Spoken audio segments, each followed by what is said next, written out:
In a powerful and emotional turn of events, President Cyril Ramaphosa has reminded the nation what leadership truly means: compassion, unity, and humanity above politics.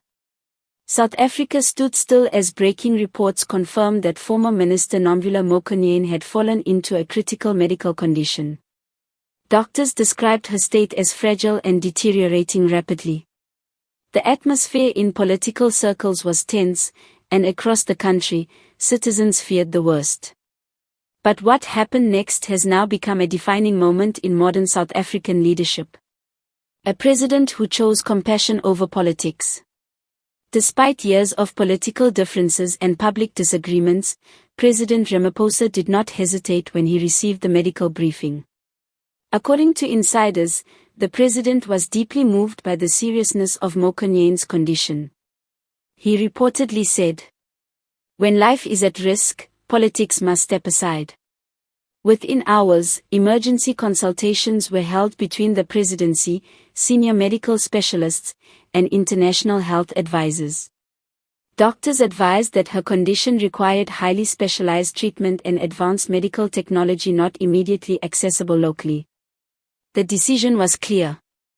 President Ramaphosa authorized a full medical evacuation, sparing no expense, to ensure she would receive world-class care abroad.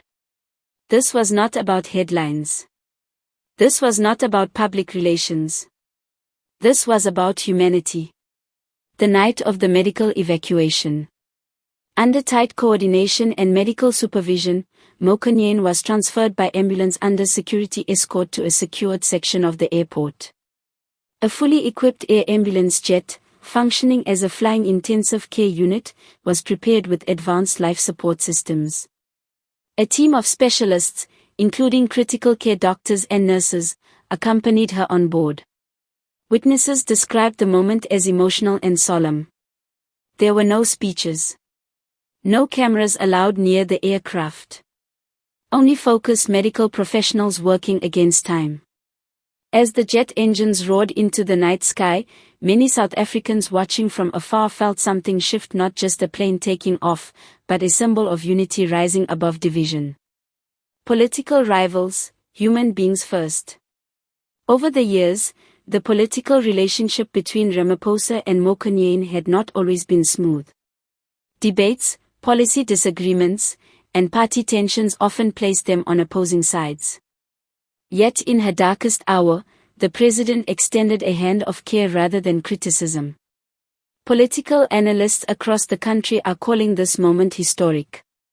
Not because of strategy but because of sincerity. Leadership, many say, is tested not when things are easy, but when compassion costs something.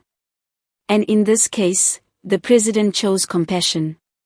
Messages of support flood the nation. As news spread, South Africans from all walks of life began expressing gratitude and hope. Religious leaders called it a moment of grace. Youth organizations praised the show of maturity. Community elders described it as Ubuntu in action.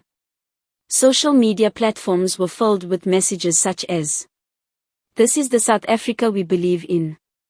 Compassion is power. We may disagree politically, but life comes first."